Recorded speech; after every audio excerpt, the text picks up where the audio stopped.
Wake Up. Today's daily devotion from Pastor Greg Laurie.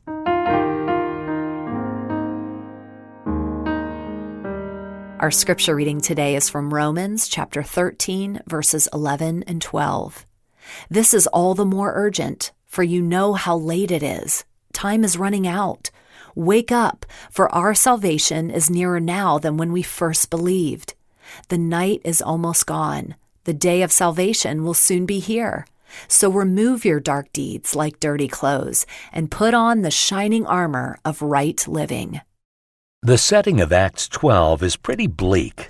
Peter was in prison, chained to 2 Roman soldiers. King Herod had already executed James, Peter's fellow apostle, for his Christian ministry. It was the night before Peter's trial, where, in all likelihood, he too would be found guilty and executed. And what was Peter doing in what may have been the last few hours of his life? He was sleeping. He was probably the only Christian in Jerusalem asleep that night. Everyone else was praying fervently for his release. So why was Peter asleep? Because he trusted in the Lord. This isn't the only instance of Peter sleeping in the Bible. In the Garden of Gethsemane, on the night of Jesus' arrest, Jesus said to Peter, James, and John, "Stay here and watch with me."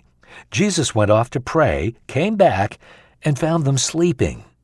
For the spirit is willing, but the body is weak, Jesus said.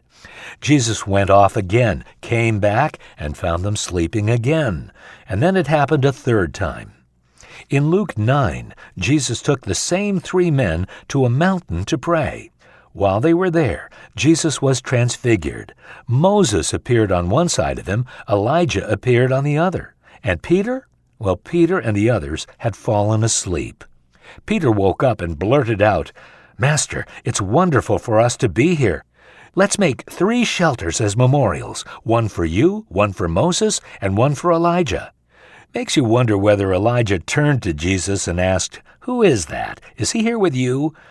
Or whether Jesus rolled his eyes and said, "Yes, he's with me." But in Acts 12, Peter slept a good sleep.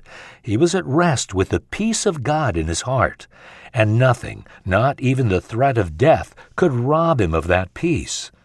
But the time for rest was over. The time for action had come. With the help of an angel, Peter walked out of prison and resumed his ministry. Paul touched on this theme of a time for rest and a time for action in Romans 13, when he said, "This is all the more urgent, for you know how late it is. Time is running out. Wake up, for our salvation is nearer now than when we first believed." His warning is addressed to all Christians. We need to be wide awake because time is short. We've never been closer to the return of Jesus than we are right now.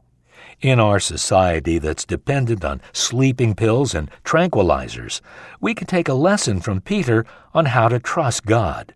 There's a time to rest and be at peace with Him, but there's also a time to wake up and to be bold in our faith, to allow our faith to lead us out of our comfort zone, our sleeping zone.